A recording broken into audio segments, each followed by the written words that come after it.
Troy Hawkins completes the ninth inning, and the Blue Jays can celebrate their first division title in 22 years. It has been a long time coming with the boys. They played like champions all season long. They came out today.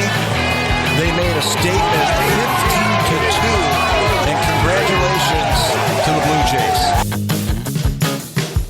Sportsfeld! It is Sportsfeld Storytime. We are looking back to the David Price debut, August 3rd, 2015, and we are through the game. Last episode was his incredible 11 strikeout, 3-hit, 1-run start that got the Jays the win.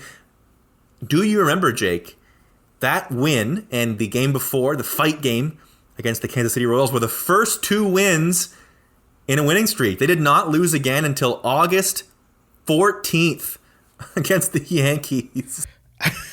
That whole sort of that run to get them into the playoffs and to win the division, I don't think I will ever experience something like that again. I remember sometime in August, I don't remember which part of August, I went to a game where I think they played the Athletics and they just kicked the shit out of them. And I remember it was when the division was really close. We hadn't overtaken the Yankees yet, but we were getting there. And the Yankees were in Cleveland, I want to say.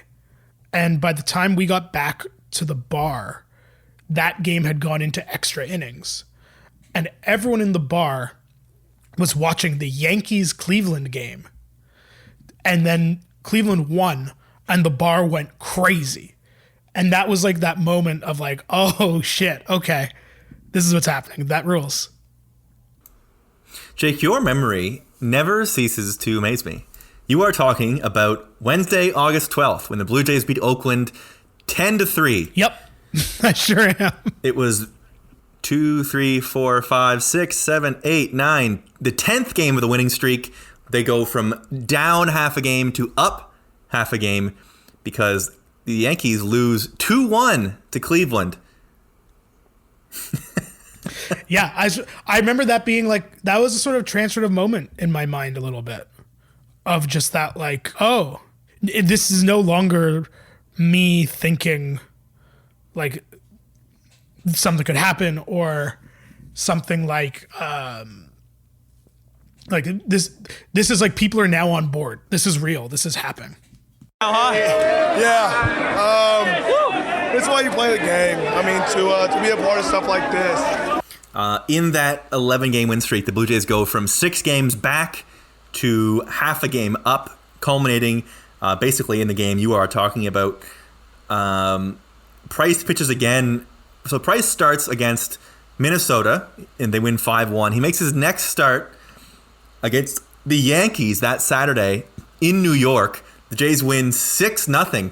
They sweep that series, if you remember that. I remember that so well. Them sweeping that series. I believe that weekend was the weekend of our producer Sean's wedding, and I was in PEI for that weekend, and I remember very clearly the Friday night was the night before the wedding, so we all slammed into a hotel room to watch that Yankees game. I believe Jose hit a home run in the 10th to win that game. God damn it, Jake. God damn it, Jake. You're thinking of the game before, but yes. Am I? Yeah, okay. 2-1, they win in 10 on the back of a Jose Bautista home run. Stop it. And then that Sunday game, I remember we were watching before we got our flight out, and we were it was like the perfect environment for me. I was in a bar, I was drinking a beer, I was eating an entire lobster, and I was watching the Jays beat the Yankees. And it was as close to perfect as I think things get. And that was also the day that I discovered that Chasen Shreve existed, and I didn't think his name was real. Yes. That series goes 2-1, 6-0, 2-0. The Jays go 10-1, the runs. They go from 3.5 back to 1.5 back. Cecil in the extra inning game, Price with a shutout, Estrada with a shutout. 2015 Marco Estrada. Take me back. Price is like, the reason that we love David Price in Toronto the way we do is he was surreal down the stretch. 11 starts, 9 wins, 2.3 ERA. For my money, probably should have won the Cy Young. That's just me. Wow. Who did win the Cy Young that year? 2015 Cy Young went to Dallas Keuchel. Aha. Keuchel went 20-8, had a 2.48. Price went 18-5, had a 2.45. Price was second. Price was second. Price had the better ERA plus. He had a better ERA. I believe he had a lower WHIP. I don't think I have his FIP handy, but it was, it's, you take your pick as which one of those guys had a better year. I think David Price did more personally. That's just me. And I'm probably biased, to be 100% honest with you. But he was so money for the Blue Jays. It was ridiculous. He had 9 more strikeouts and 12 less innings. So, right? And he made 1 less start.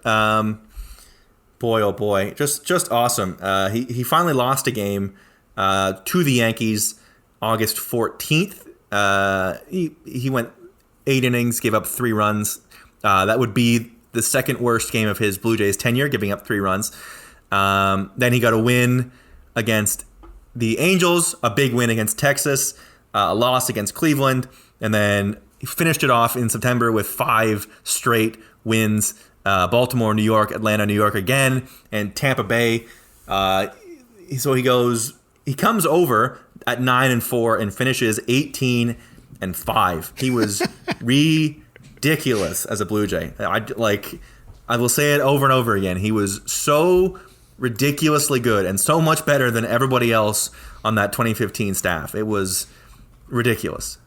That whole, I know we've talked this before, but I don't know when the last time we did was. But that whole run really makes them not winning the World Series feel even stranger. Like, that run had everything that a championship run has. You have the ringer coming in and dominating. You have the Marco Estrada near perfect game and the Donaldson catch in that game. You have Marcus Stroman returning from injury early on a doubleheader against the Yankees. You have Josh Donaldson winning the MVP. You have Jose Bautista finally making the playoffs. So you have the bat flip. It really felt like it was destined. And then Ryan Goins missed a pop-up. Crowd is alive and well. Bottom of the 7th inning, 3-0. 1 pitch and a pop-up. Right side. And it's going to drop as Goins looked like he called for it. Then Bautista stayed away. Melissa will always point out that Price should have gotten out of that inning anyway. He should have. As good as he should have. But he wouldn't have needed to if Goins just catches that fucking ball. Anyway, just an unbelievable 3 months. And then, of course, free agency becomes the next topic. Uh-huh. And I remember we had a standing order that we were going to do a Sportsfeld the day that he signed. And we did, November 30th, 2015. It's our reaction to the David Price Red Sox signing. Here's a little bit of how we felt. He chose to go to the Red Sox. Fuck him. I hated. You have to be like, fuck him. There are so few baseball players I have hated more in my life than Bronson Arroyo. For sure. Just like a nothing pitcher, but he pitched for the Red Sox, so fuck him forever. Like, I feel like it's possible to be like, I wish David Price all the best. He's a really fun, great guy, but also fuck him. Here's how we felt. We felt if we love David Price, we want him to do well, but he's a Red Sox now, so fuck him. That was like that was almost exact. That's like word for word what we said. It was a joy to watch him celebrate winning the AL East. Winning the AL East is among the funnier days of my early relationship because I got so drunk. That night. I made, I believe I called it sangria, but it was just wine mixed with every alcohol we had left and juice. I remember that was like, that was a doubleheader game also, I think, when they clinched because they beat Baltimore. And I was at the Wheat Sheaf with a bunch of people. And it got to the point where like the game that they clinched, they won by like so much. And I remember we were at a bar, so we weren't drinking that much during the game. But after they won, actually began sort of a tradition that I have now, where we're at the Wheat Sheaf, which is at King and Bathurst, so the southern part of Toronto. The game ended. I went up Bathurst with Chris Lund and Jacob Kramer because I was living at Bloor and Bathurst at the time. We stopped at the wine rack at Bloor and Bathurst, asked for champagne. They said, "This is a wine rack. We don't sell that." We said, "What's the closest thing you have to champagne?" So they gave us a bottle of, I guess it was Prosecco, maybe it was sparkling, I'm not even sure. And it was when Honest Ed's still existed. We went into the alleyway of Honest Ed's and just chugged a bottle of sparkling wine to celebrate, which is how that tradition started, which we did again after the Raptors won. But it was that kind of evening for sure. And then identifying with the team the next day, as they were. That was the best. Extremely hungover as we were also. The Sunglasses Blue Jays was so much fun. It was, and I remember, because we can't have nice things, there was the backlash. People were mad because they hadn't clinched the American League yet. People were like, "Oh, yeah." It's like, fuck off. It's just seriously. My tweet is, I was so excited about the Jays last night, I got embarrassingly drunk and passed out in my girlfriend's living room at 10 p.m. Is exactly how it went. That was the 27th. So they played that night in Tampa Bay. Let's see if I can pull up the Tampa Bay lineup. My favorite. Oh, that would be the remember we didn't remember if they had clinched or not or something like that, and it was like totally ridiculous. Because it was the math. It was something like really specific math that had to do with it. Yeah, that's right. God, that was fun. That was goddamn hilarious. Right, the difference between clinching a playoff spot and clinching the East. That's what it was. The East was the champagne in the alleyway night for me, just for the record.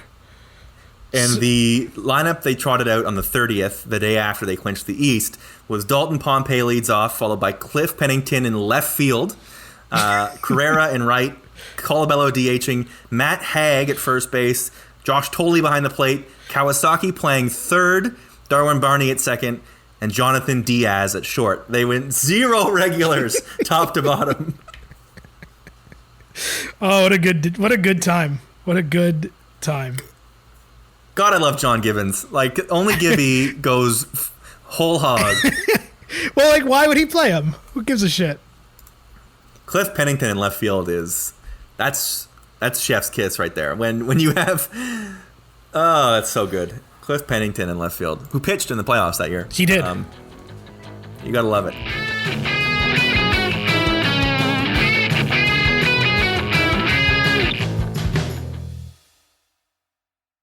I remember I went to Florida. That's right. At the end of October, because it was my 30th birthday. My mom invited me to Florida, and I went down. And the debate to drink beer, because David Price was technically not on the Blue Jays anymore, it was weighed very heavily on my mind. Looking back at this, and looking back at our November 30th stance from that year and his time with the Red Sox, he eventually does overcome his playoff jitters and they win a World Series, and he's a really big part of it. Where do you land now, looking back on David Price and sort of his whole career after this? I don't know. I'm of two minds, I think. I feel like had he stayed, I wonder how that would have changed opinion on the Mark Shapiro Blue Jays going forward. No, I mean, I think, if Alex, would have still been here, then it might have, not upsetting, but, that would have been a little bit different. Because if he stays, who knows what 2016 is like as a season. Who knows if we have David Price the full year also. And I wonder if, because he signed for $300 million in Boston. If he stayed in Toronto, you'd have to imagine the deal would be somewhere in that ballpark. Totally. And they would have traded him by now, for what it's worth. For sure. Oh, for sure. As they probably should, to be fair.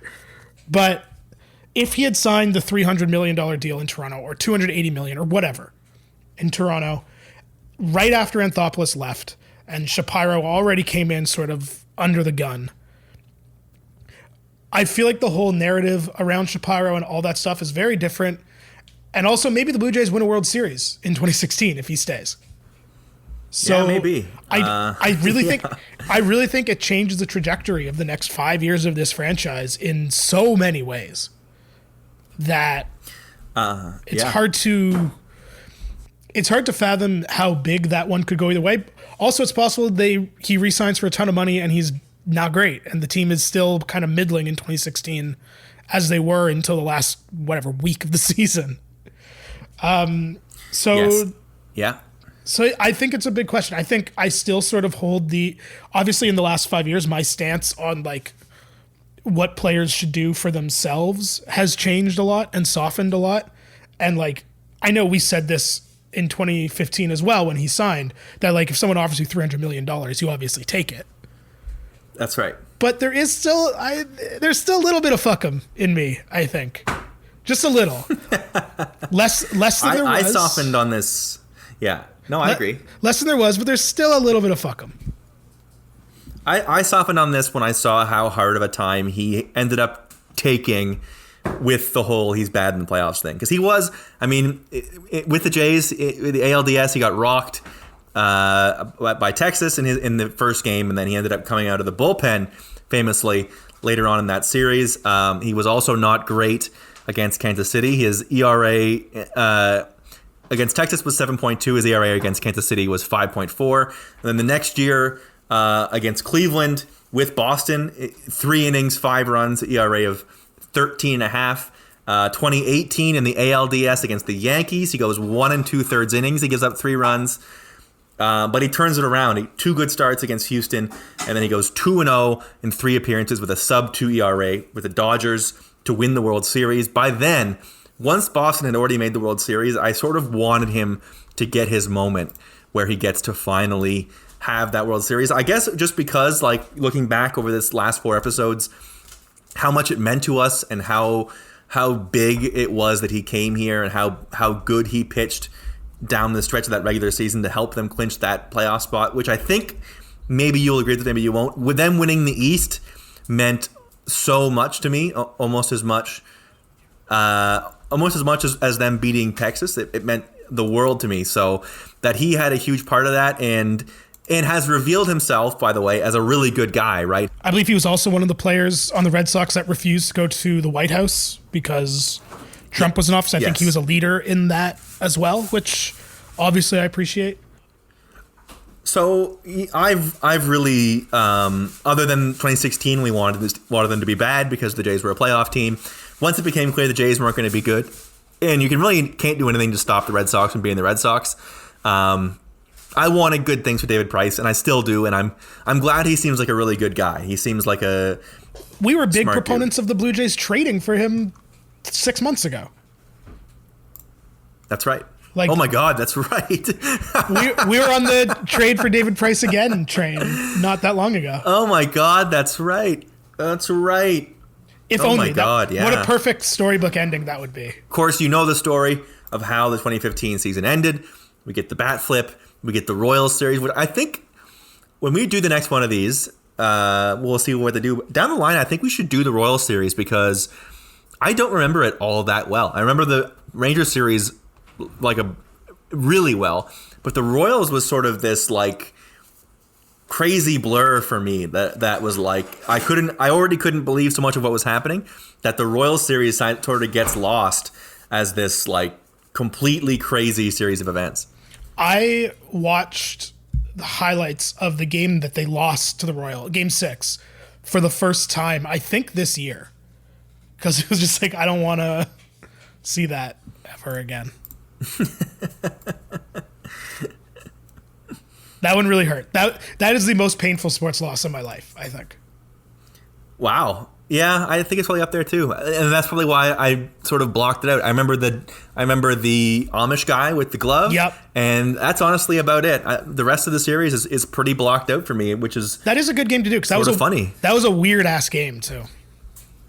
Yeah, Boy, oh boy. Anyway, that about wraps up Sportsfeld Storytime for this month. It has been a pleasure looking back at the 2015 Blue Jays, as it always is. I love talking about this team and watching their old highlights and remembering the buzz of the dome when it was full and how good the lineup was, and truly, truly appreciating David Price. I think going through that year without an ace and then getting him halfway through, it's different than Doc, right? Because Doc was just always there and he was old reliable. To not have it and really need it and get it meant a ton. Yeah, there'll never be anything like those 3 months in our sports lives again. Ever. Yes. We hope something comes close. But in the meantime, we thank Alex Anthopoulos for making that trade. And most importantly, we thank you, the Patreon subscribers, for helping us out, for chipping in, for being part of the Discord, and for getting these extra episodes as well as the mailbags. We love our Sportsfeld community. You guys are the best. We will see you next month for a new series of Sportsfeld Storytime.